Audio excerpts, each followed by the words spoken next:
Hello friends, welcome to my YouTube channel. आप सभी लोगों में स्वागत है। हम चैप्टर डिस्कस कर रहे हैं, चैप्टर नंबर 9 किरण प्रकाश की।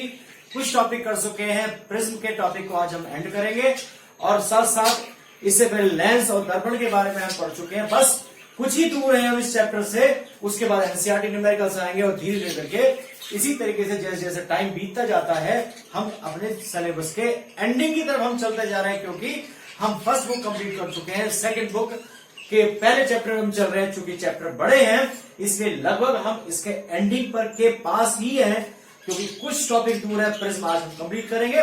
बस आपको क्या करना है, टॉपिक्स को रिवाइज करना है, वीडियो को स्टार्टिंग से लेकर के एंड तक देखना है, जिससे कि आपको किसी टॉपिक के अंदर प्रॉब्लम ना आए। बस इसी तरीके से वर्क करते रहिए। सफलता निश्चित रूप से आपके हाथ में है। जितना समय आगे बीतेगा आप लोगों के पास समय की कमी होगी, आप लोग उसे रिवाइज नहीं कर पाएंगे।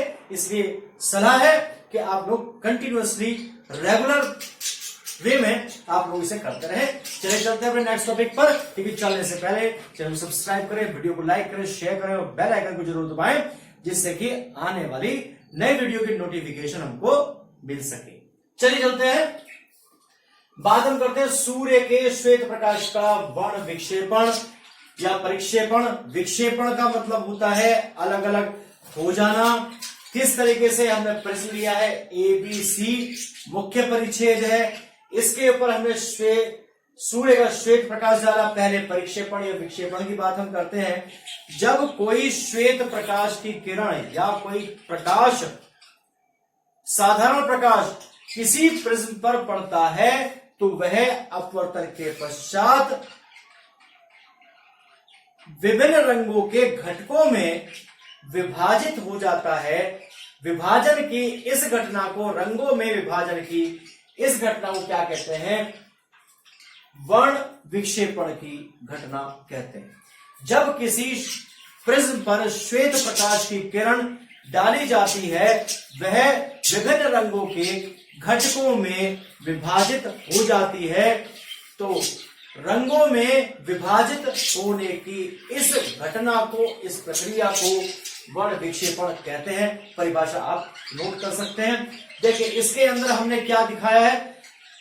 हमने घटक क्यों कहे, 7 रंग क्यों नहीं कहे, क्योंकि कुछ रंग ऐसे होते हैं जिसके अंदर 7 रंगों का कॉम्बिनेशन नहीं होता है। लेकिन जब हम श्वेत प्रकाश की हम बात करेंगे या हम व्हाइट लाइट की बात करेंगे, सनलाइट की बात हम करेंगे, जब हम किसी प्रिज्म पर डालते हैं या सीडी का जो चलाने वाला पत्ता होता है उसके ऊपर जब आप लाइट डालेंगे तो उसमें मिक्सिंग कलर में आपको 7 रंग, इंद्रधनुषी रंग आपको दिखाई देंगे।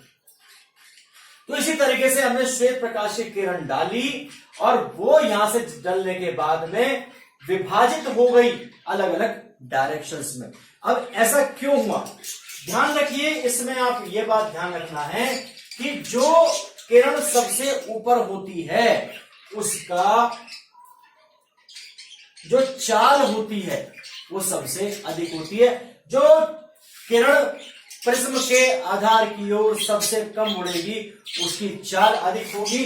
तो हम क्या कह सकते हैं, VR greater than VY greater than VV, यानी बैंगनी रंग की चाल सबसे कम होगी, लाल रंग की चाल सबसे अधिक होगी। बीच में हमने ली है मिडल वाली, येलो कलर लिया है, येलो कलर की चाल रेड की और इसके बीच में आएगी। जब हम बात करते हैं तरंग दैर्ध्य की बात हम करते हैं तो तरंग दैर्ध्य की जब हम बात करते हैं तो लाल की तरंग दैर्ध्य है λR greater than λY greater than λV। बैंगनी अंधकार वाला, लाल यानी सबसे चमकदार, तो जो सबसे चमकदार होगा उसकी तरंग दैर्ध्य सबसे अधिक होगी। और ध्यान रखिए कि प्रॉपर्टी क्या कहती है कि रंग कोई सा भी हो, जो प्रकाश एक बार लिया गया है उसकी आवृत्ति फिक्स होती है। सभी रंगों के लिए प्रकाश की आवृत्ति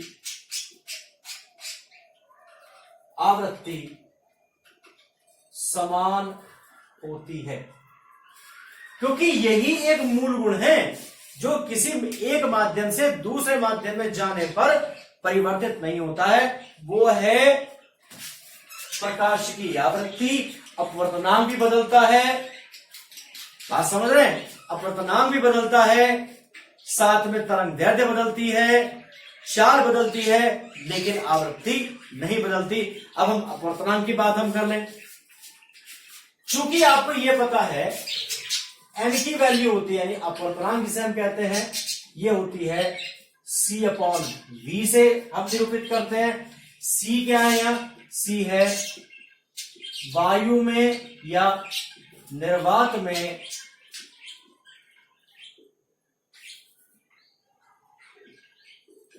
प्रकाश की चाल, और प्रकाश की चाल 3 × 10⁸ मीटर प्रति सेकंड होती है वायु या निर्वात में, वो चेंज नहीं होने की। तो क्या कह सकते हैं कि n व्युत्क्रम ऑफ v में से जिसकी चाल सबसे ज्यादा होगी उसका अपवर्तनांक सबसे कम होगा। तो यहां देखे चाल सबसे ज्यादा किसकी है? चाल है सबसे ज्यादा आपका रेड की। तो हम क्या कह सकते हैं? NR less than NY less than NV। तो अपवर्तनांक सबसे ज्यादा जो हुआ वह हुआ बैंगनी रंग का। बैंगनी रंग की चाल सबसे कम है और अपवर्तनांक की वैल्यू सबसे अधिक है। अब ये तो बात हो गई हमारी वर्ण विक्षेपण की, लेकिन हमें वर्ण विक्षेपण निकालना कैसे है? कोणीय की बात हम कर लेते हैं। देखिए ये आप लोग नोट कर सकते हैं, करिए नोट इसे।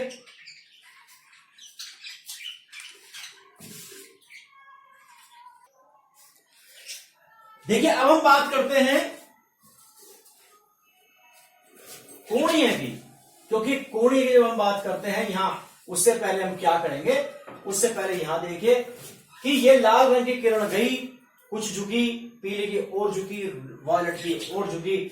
जब हमने इसको पीछे की तरफ बढ़ाया तो ये है हमारी मूल रेखा, जो जिस मार्ग पे हमारा वास्तविक प्रकाश चल रहा था। ये लाल मुड़ गई इधर, पीली हो गई इधर, बैंगनी हो गई इधर। तो कितना विक्षेपण हुआ? पहले लाल के लिए तो हमने लिया है डेल्टा आर, येलो के लिए लिया है डेल्टा वी, डेल्टा वाई, और वॉयलेट के लिए लिया है डेल्टा वी। अब हम बात करते हैं, इसकी तो हम बात ही नहीं कर रहे। हमने देखिए रेड को पीछे की तरफ बढ़ाया, हमने वॉयलेट को पीछे की तरफ बढ़ाया। वर्ण विक्षेपण के अंदर जो पहली और अंतिम किरणें हैं उनके बीच बनने वाले कोण को, कौन सा कोण? ये वाला कोण, इस कोण की हम बात करते हैं, जिसे हम थीटा कहते हैं। तो परिभाषा लिखिए, कोणीय वर्ण विक्षेपण की परिभाषा लिखिए।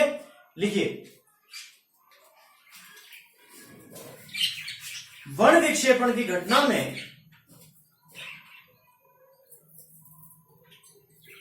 दो अंतिम अर्थात बैंगनी व लाल रंगों के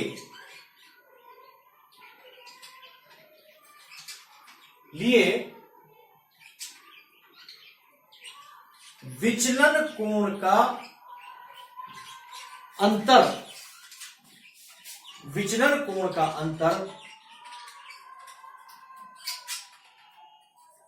वर्ण विक्षेपण कोण, वर्ण विक्षेपण कोण कहलाता है। देखिए वर्ण विक्षेपण कोण की जब बात करते हैं तो थीटा बराबर होगा delta we minus delta R के बराबर। अगर बैंगनी नहीं है, इससे पहली कोई किरण है, बैंगनी नहीं निकल रही, इससे पहले ब्लू निकल रही है, तो ब्लू के रेड के बीच के लेंगे। रेड नहीं निकल रही, इससे पहली कोई निकल रही है, तो जो भी दो अंतिम होंगे उनके बीच का जो कोण होगा, या यहां पर ओ पॉइंट पर हमने अगर पीले को लिया है, लाल को लिया है, तो इनके बीच का वर्ण विक्षेपण हो गया, कोण हो गया। हमने लाल को और इसको लिया है तो उनके बीच में वर्ण विक्षेपण का कोण हो गया। जैसे भी हमें अंतिम दो रेखाएं दे रखी हो, किरणें दे रखी हो, उनके बीच का हम क्या निकाल सकते हैं? वर्ण विक्षेपण कोण निकाल सकते हैं। कैसे निकालेंगे? उनके विचलन कोणों का अंतर लेकर। चूंकि आपको पता है कि डेल्टा बराबर होता है, डेल्टा एम बराबर होता है n-1 इंटू ए के बराबर। ए इसके अंदर आपका ये कोण है, प्रिज्म कोण है। तो पहले हम लेते हैं बैंगनी के लिए, क्या होगा? NV-1 इंटू ए, और फिर रेड के लिए लेते हैं NR माइनस 1 इंटू ए। रखिए दोनों की वैल्यूज इसके अंदर। ए तो आपका कॉमन होगा, delta NV minus 1 minus NR minus 1 into A. 1 से 1 कैंसिल हो गया, NV minus NR into A. ये हमारा क्या आ गया, वर्ण विक्षेपण का कोण आ गया। इससे हम आसानी से इसको कैलकुलेट कर सकते हैं। करिए इस टॉपिक को कंप्लीट करिए।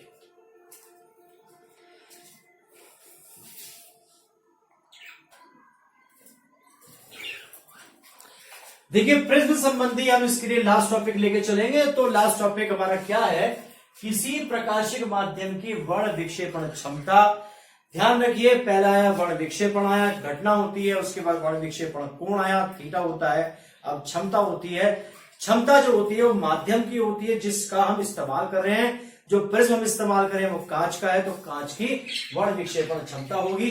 तो क्या होगी, किसी प्रकाशिक, ध्यान सुनिए, किसी प्रकाशिक माध्यम की वर्ण विक्षेपण क्षमता उस प्रकाशिक माध्यम द्वारा लाल व बैंगनी रंगों के बीच बने वर्ण विक्षेपण कोण। ध्यान सुनते रहिए, वर्ण विक्षेपण कोण तथा मध्यवर्ती किरण यानी पीले रंग के लिए उत्पन्न माध्य विचलन कोण के अनुपात के बराबर होती है। परिभाषा मैंने आपको बता दी है, तो ध्यान से सुन के देखते रहिए। तो इसी तरीके से आपको करना पड़ेगा क्योंकि परिभाषा लिखनी संभव नहीं है, मैंने आपको बता दी है। फिर भी प्रॉब्लम आती है, फिर भी मैं आपको दोबारा बताऊंगा, ऐसी कोई दिक्कत नहीं आएगी। देखिए थीटा, अब चूंकि थीटा हमने लिया है delta V minus delta R, और आप ले सकते हैं ओमेगा बराबर क्या होगा, delta V minus delta R divide by delta Y। एक सूत्र तो हो गया हमारा ये। और एक चूंकि अभी हमने क्या पढ़ा है कि delta V minus delta R बराबर पढ़ा है NV माइनस NR इंटू ए, और साथ में डेल्टा Y बराबर होगा NY माइनस 1 इंटू ए। जब हम दोनों को रखेंगे, ये तो हमारे जो ओमेगा है, ओमेगा को कहते हैं वर्ण विक्षेपण क्षमता। इसका कोई मात्रक नहीं होता है क्योंकि दोनों ही कोण है, कोण से कोण कैंसिल हो जाएगा, कोई मात्रक नहीं होगा। तो जब हम इसकी बात हम करते हैं, ओमेगा की बात हम करते हैं, और ये हम वैल्यूज यहां रखेंगे, तो क्या बचेगा, NV minus NR divide by NY minus 1। अगर हमें विचलन कोण के रूप में मान दे रखा है तो हम इसका इस्तेमाल करेंगे। हमें थीटा दे रखा, डेल्टा वाई दे रखा, ओमेगा निकालना है तो इसका इस्तेमाल करेंगे। और अगर हमें दिया हुआ है अपवर्तनांक तो केवल हम जो इस्तेमाल करेंगे वो इस सूत्र का इस्तेमाल करेंगे। तो इस तरीके से हमारे ये टॉपिक कंप्लीट होते हैं, प्रिज्म का टॉपिक कंप्लीट होता है। अब हमारा जो टॉपिक आएगा वो दूरदर्शी सूक्ष्मदर्शी आएगा। बस ये दो टॉपिक हमारे बचे हुए हैं, जिसके बाद हमारा किरण प्रकाशिकी का चैप्टर एंड हो जाएगा और हम एनसीईआरटी के न्यूमेरिकल्स करेंगे। धीरे धीरे करके समय बीतता है, आज सुबह हुई और धीरे धीरे समय बीता, शाम होती जा रही है, रात हो जाएगी, नेक्स्ट डे आ जाएगा। इसी तरीके से कार्य प्रोसेस में रहेगा। कार्य करें या ना करें, समय एक ऐसी विधि है, राशि है जो कभी किसी के लिए रुकती नहीं है। इसलिए समय को समझो, समय की वैल्यू को समझो, आप लोग डेफिनेटली सक्सेस होंगे। इसी तरीके से हमारे साथ वर्क करते रहिए। आप लोग कुछ सलाह मैं देता हूं कि आप लोग वीडियो को स्टार्टिंग से लेकर एंड तक देखें, भरोसा करके चलें, सिलेबस कंप्लीट होगा, इधर उधर की बातों में ना लगे, क्योंकि समय इस तरीके का है कि आप लोग को घर पे ही बैठ कर वर्क करना है। करते रहिए।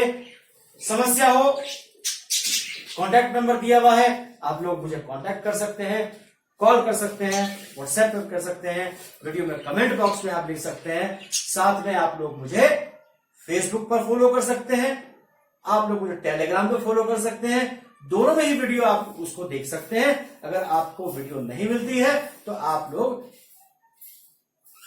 फेसबुक पर मेरी आईडी दी हुई है और टेलीग्राम पर भी आप उसको देख सकते हैं। SDVM क्लासेस के नाम से है, आप लोग आसानी से देख सकते हैं। लिंक दोनों के डिस्क्रिप्शन बॉक्स में दिए हुए हैं। नेक्स्ट वीडियो में मिलेंगे नेक्स्ट टॉपिक के साथ।